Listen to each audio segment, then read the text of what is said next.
Yes, the door swing both ways. I just thank God that it's swinging on this side. Yes, I do. And just think reentry back in society from doing 16 years. I wasn't scared, but I had, should I say, jitters in my stomach. It was just a feeling I was feeling, from being back out here. I just knew as far as messing with drugs, being around people in my past that mess with drugs, I just already knew that that was not on my blueprint. I knew that was not on my blueprint. But it's with fear and the unknown as far as, you don't know if anyone gonna hire you with your background.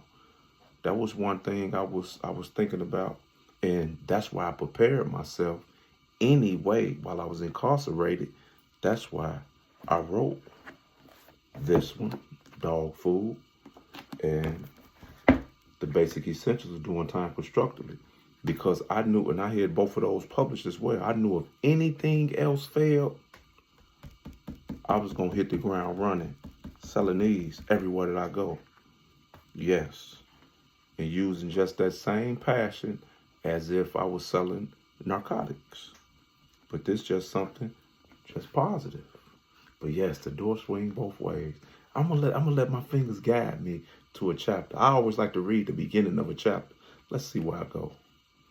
And look where I went. Chapter 5. The game is economics. And I actually got that title. I was listening to Rick Ross. What was that song? And he said his game is economics. I'm about to call it. Yeah. I think the game ain't based on sympathy, if I ain't mistaken. Yeah, because when I came home, that's when that CD first came out.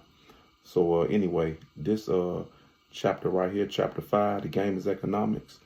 I say one of the most important resources you need in this world is money.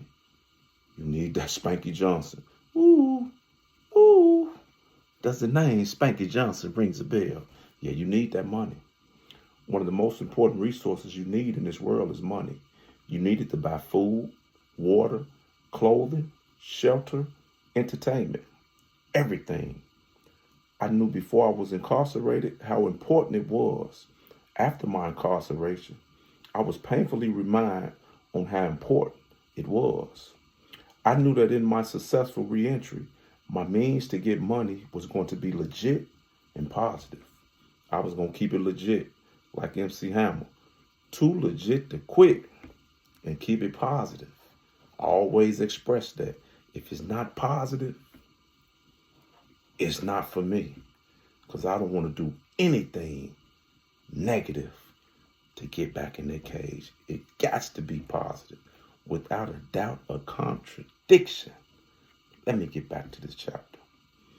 I saw right off the bat how the value of $1 wasn't much as opposed to 16 years ago. Back then, a Big Back meal was a little over $5. At reentry in 2017, it was closer to $9. Daily living bills had to be paid, and debt I had incurred over 16 years ago, like child support, driving fines, court fines. I had to take care of all of that. They didn't care because I was gone 16 years. I had to take care of that in order for not getting my checks garnished or getting my income tax took. And guess what? By the grace of God, we took care of all that. Thank you. Okay, where I was at. I was going to include those payments with my monthly bills. That's how I did it. I had to include it in my monthly bills. I had to. Yes. And I was going to do it all honestly and legally. I wasn't finna do nothing illegal. Nothing illegal. I was going to have my wants and needs in check. That's one thing we gotta get prioritized with, our needs and our wants. I don't really do it, but sometimes I will get something that I want and don't really need. And I'd be like, man, why did I make that purchase? Why did I make that purchase? I just wanted it at the moment. It was like a desired feeling. I just wanted it at the moment. Yes. I was going to have my wants and needs in check. And I was going to live within my means. I had to respect the dollar.